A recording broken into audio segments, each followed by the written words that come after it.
जय श्रीकृष्ण. श्रीमद्भगवद्गीता अध्याय 14 गुणत्रय विभाग योग.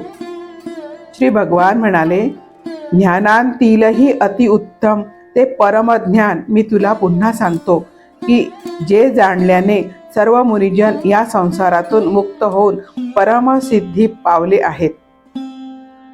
हे ज्ञान धारण करून माझ्या स्वरूपाला प्राप्त झालेले पुरुष सृष्टीच्या आरंभी पुन्हा जन्माला येत नाहीत आणि प्रलय काळीही व्याकुळ होत नाहीत. हे अर्जुना, माझी महत ब्रह्मरूप मूळ प्रकृती संपूर्ण भूतांची योनी म्हणजे गर्भधारणा करण्याचे स्थान आहे आणि मी त्या योनीच्या ठिकाणी चेतन समुदाय रूप गर्भाची स्थापना करतो. त्या जड चेतनाच्या संयोगाने सर्व भूतांची उत्पत्ती होते. हे अर्जुना, नाना प्रकारच्या सर्व जातीत जितके शरीरधारी प्राणी उत्पन्न होतात त्या सर्वांचा गर्भ धारण करणारी माता प्रकृती आहे आणि बीज स्थापन करणारा मी पिता आहे. हे अर्जुना, सत्वगुण, रजोगुण, तमोगुण हे प्रकृतीपासून उत्पन्न झालेले तिन्ही गुण अविनाशी जीवात्म्याला शरीरात बांधून ठेवतात. हे निष्पापा, त्या तीन गुणांमधील सत्वगुण निर्मळ असल्यामुळे प्रकाश उत्पन्न करणारा आणि विकाररहित आहे. तो सुखासंबंधीच्या व ज्ञानासंबंधीच्या अभिमानाने बांधतो. हे अर्जुना, प्रेमरूप रजोगुण इच्छा व आसक्ती यापासून उत्पन्न झालेला आहे असे समज. तो या जीवात्म्याला कर्माच्या आणि त्यांच्या फळांच्या संबंधाने बांधतो. हे अर्जुना, सर्व देहाभिमानी पुरुषांना मोह पाडणारा तमोगुण अज्ञानापासून उत्पन्न झालेला आहे असे समज. तो या जीवात्म्याला प्रमाद, आळस आणि झोप यांनी बांधतो. हे अर्जुना, सत्वगुण सुखाला, रजोगुण कर्मांना तसेच तमोगुण ज्ञानाला झाकून प्रमाद करणाऱ्यालाही प्रवृत्त करतो. आणि हे अर्जुना, रजोगुण आणि तमोगुण यांना दडपून सत्वगुण वाढतो. सत्वगुण व तमोगुणाला दडपून रजोगुण वाढतो. तसेच सत्वगुण व रजोगुणाला दडपून तमोगुण वाढतो. ज्यावेळी या देहात तसेच अंतःकरणात व इंद्रियात चैतन्य आणि विवेकशक्ती उत्पन्न होते त्यावेळी असे समजावे की सत्वगुण वाढला आहे. हे अर्जुना, रजोगुण वाढल्यावर लोभ, प्रवृत्ती, स्वार्थाने प्रेरित होऊन फळाच्या इच्छेने कर्माचा आरंभ, अशांती आणि विषयभोगांची लालसा ही सर्व उत्पन्न होतात. हे अर्जुना, तमोगुण वाढल्यावर अंतःकरण व इंद्रिये यात अंधार, कर्तव्य कर्मात प्रवृत्ती नसणे, व्यर्थ हालचाली आणि झोप इत्यादी अंतःकरणाला मोहित करणाऱ्या वृत्ती ही सर्व उत्पन्न होतात. जेव्हा हा मनुष्य सत्वगुण वाढलेला असताना मरण पावतो तेव्हा तो उत्तम कर्मे करणाऱ्यांच्या निर्मळ दिव्य स्वर्गादी लोकात जातो.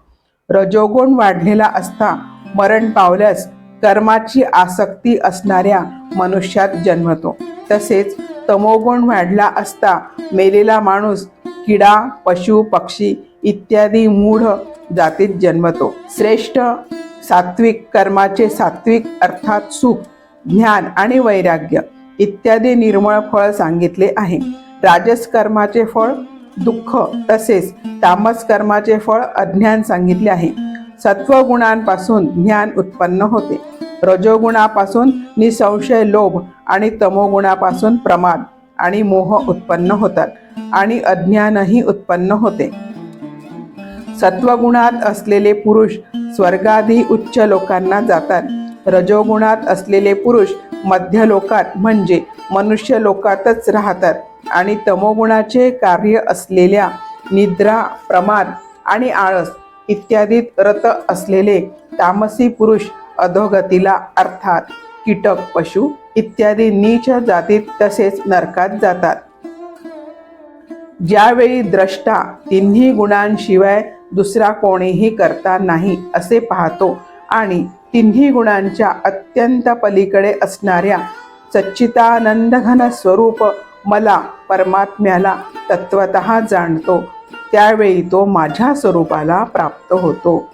हा पुरुष शरीराच्या उत्पत्तीला कारण असलेल्या या तिन्ही गुणांना उल्लंघून जन्म, मृत्यू, वार्धक्य आणि सर्व प्रकारच्या दुःखांपासून मुक्त होऊन परमानंदाला प्राप्त होतो. अर्जुन म्हणाला, या तिन्ही गुणांच्या पलीकडे गेलेला पुरुष कोणकोणत्या लक्षणांनी युक्त असतो आणि त्याचे आचरण कशा प्रकारचे असते? तसेच हे प्रभो, मनुष्य कोणत्या उपायाने या 3 गुणांच्या पलीकडे जातो?